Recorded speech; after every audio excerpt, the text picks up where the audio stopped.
So hello friends, কয়েকদিন আগে টবের দোকানে গিয়ে এই অ্যাপেল পটটা আমার ভীষণ পছন্দ হয়ে গেছিলো আর আমি কিনে নিয়েছিলাম।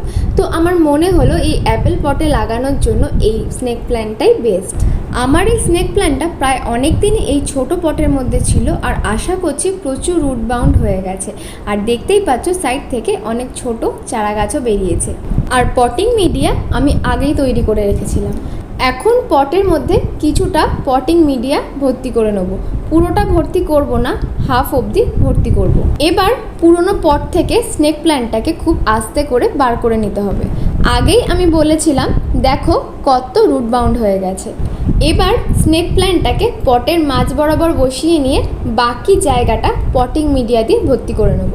স্নেক প্ল্যান্টটা লাগানো কমপ্লিট আর এখন এর মধ্যে ভরপুর জল দিয়ে দেবো। আর তোমরা কমেন্টে জানিও এই গাছটা এই অ্যাপেল পটের মধ্যে লাগিয়ে কেমন লাগছে।